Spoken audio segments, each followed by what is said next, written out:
Hello दोस्तों, नमस्कार। आज हम भारत के पूर्व प्रधानमंत्री श्री मनमोहन सिंह, डॉक्टर मनमोहन सिंह, जो कि कुछ दिनों से बीमार चल रहे थे और इस कारण से कल यानी कि 26 दिसंबर 2024 को दिल्ली एम्स में अपनी अंतिम सांस ली। भारत के लिए मनमोहन सिंह की जो योगदान रही, उन्हें हम भारतवासी अपने दिल में हमेशा से ही याद रखेंगे और उसे उनकी चमत्कारी, उनकी गुणगान को, हमेशा से उनके योगदान को हम लोग सराहना करते हैं, क्योंकि भारत के प्रधानमंत्री के रूप में कार्य किए, वित्त मंत्री के रूप में कार्य किए, आरबीआई के गवर्नर के रूप में कार्य किए, विश्व में प्रसिद्ध थे, संयुक्त राष्ट्र विकास में शामिल होकर कार्य किए, दक्षिण राष्ट्रीय 1993 में वियना में मानव अधिकार सम्मेलन हो रहा था, वहाँ पे भारत की ओर से प्रतिनिधित्व किया। तो इनके कई महान कार्य हैं जिन्हें हम हमेशा से याद करते हैं और उनकी राजनीतिक करियर और जीवन के बारे में फिर से उनकी सफ़र को शुरू करते हैं। तो चलिए एक रिकॉल ले लेते हैं। इनका जन्म 26 सितंबर 1932 को पंजाब राज्य में हुआ था। उस वक्त ब्रिटिश भारत थे। तो 10वीं की शिक्षा अमृतसर में ही, पंजाब में पूरी की। उसके बाद विभाजन हो गया भारत का, तो उनके परिवार पाकिस्तान वाले क्षेत्र में चल गए थे, तो फिर वहाँ से आए और फिर पंजाब में ही भारत में शामिल हुए, पंजाब में ही रहने लगे। 1948 में जब मनमोहन सिंह ने अपनी 10वीं की परीक्षा पूरी की, तो फिर उनकी आगे की शिक्षा विश्व में प्रसिद्ध विश्वविद्यालयों से रहा है, जैसे कि ऑक्सफोर्ड यूनिवर्सिटी, कैम्ब्रिज यूनिवर्सिटी। तो 1957 में कैम्ब्रिज यूनिवर्सिटी में दाखिला लिया और उन्हें 1956 में वहाँ से एडम स्मिथ पुरस्कार से नवाजा गया, क्योंकि अर्थशास्त्र में प्रथम स्थान लाया था।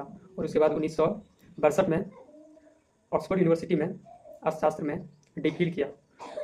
तो अर्थशास्त्र में माननीय मनमोहन सिंह जो कि महारत हासिल था और उन्हें काफ़ी योगदान दिया। तो इस 1966 से 69 तक अंकटाड यानी कि संयुक्त राष्ट्र विकास सम्मेलन में भी भाग लिया और फिर काम किए, वहाँ सेवा दी। 1972 में पहली बार भारत में वित्त मंत्री के सलाहकार के रूप में कार्य किए और ऐसे ही राजनीतिक सफर भारत में शुरू हो जाती है। 1980 से 82 वित्त मंत्री के सचिव के रूप में कार्य किए। उसके बाद फिर उसी दौरान 83 से 86 3 साल आरबीआई के गवर्नर के रूप में कार्य किए। फिर 1987 में डॉक्टर मनमोहन सिंह को पद्म विभूषण, जो कि भारत के दूसरी राष्ट्रीय नागरिक सम्मान पुरस्कार है, उनसे नवाजा गया। और 1990 में विश्व में एक जेनेवा स्विट्जरलैंड है, वहाँ पे वियना राष्ट्रीय मानव अधिकार सम्मेलन हो रहा था, वहाँ पर भारत की ओर से भाग लिया। तो इनके कार्य तो और विदेशों में नाम इनकी थी, विदेशों में नाम छा गए थे। इसी तरह भारत में जब नरसिम्हा राव प्रधानमंत्री बने थे, 1991 में प्रधानमंत्री बने थे नरसिम्हा राव, उस वक्त उसी दौरान 91 से 1996 तक 5 साल इसने वित्त मंत्री के रूप में पहली बार सेवा दी, जिसमें भारत को एक नई ऊंचाइयों तक पहुंचाने का काम किया। आर्थिक क्षेत्रों में काफ़ी सुधार आया। अर्थव्यवस्था के मामले में भारत 5वीं-6ठी स्थान पर आ गया था, क्योंकि 90 के दशक में विश्व में सोवियत और पूंजीवादी व्यवस्था के कारण, अमेरिका पूंजीवादी और साम्यवादी सोवियत संघ के कारण 1991 में विघटन भले हो गया हो, लेकिन विदेशों से कंपनियां भारत में ना निवेश कर पा रही थी और ना भारत की कंपनियां विदेशों में, उद्योगों पर प्रतिबंध लगे हुए थे, एक दूसरे देश से आना जाना बंद हो गया था। तो बहुत ही कम समय में प्रधानमंत्री मनमोहन सिंह ने कंपनी के क्षेत्रों में बढ़ोतरी की और फिर अर्थव्यवस्था के क्षेत्र में काफ़ी सुधार लाया। एक चमत्कारी कहे तो चमत्कारी कर दिया, क्योंकि अर्थव्यवस्था ठप पड़ी हुई थी, अर्थव्यवस्था चौपट हो गई थी, लेकिन उसको सुधारने का काम किया।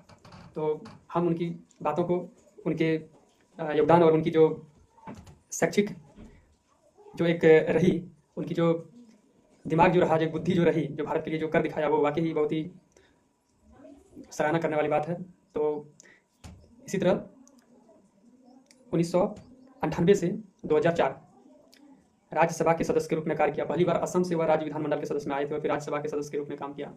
2004 से 2014 यानी कि 10 साल के रूप में प्रधानमंत्री काम किया। 10 साल 2014 तक, 2004 से 2014 तक प्रधानमंत्री के रूप में कार्य किया, जो कि 10 साल लगभग। राष्ट्रवादी कांग्रेस पार्टी से संबंधित थे।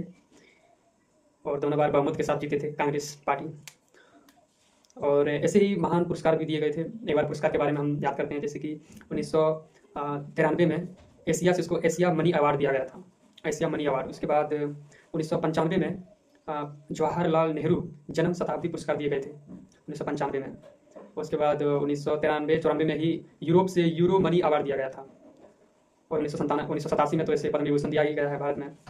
और उनके महान इंपॉर्टेंट बुक आत्मकथाएं जो है, जैसे कि to the nation for the nation, इसमें राजनीति विकास के बारे में भारत का बताया गया है।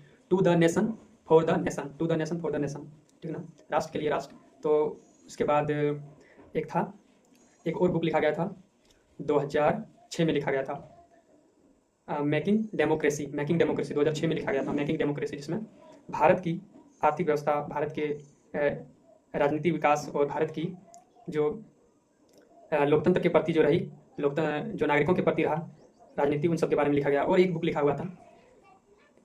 गया था जो कि चिल्ली का था, चिल्ली की राजनीति के बारे में विकास के बारे में बताया गया था। उस बुक का नाम था चिल्ली पॉलिसीज, जो कि चिल्ली की राजनीति विकास और उनकी वहाँ की नीतियों के बारे में बताया गया था। इसी तरह उनकी बातों को हम काफ़ी याद करते हैं। तो और हम प्रणाम करते हैं उनकी योगदान को। तो हमेशा से ही प्रभु ईश्वर उन्हें अपनी चरणों में स्थान दे, उनकी आत्मा को शांति प्रदान करे, चरणों में स्थान दे। और हम भारतवासी हमेशा से ही उन्हें योगदान करते हैं। जय हिंद, नमस्कार। चलिए तो मिलते हैं नेक्स्ट वीडियो में।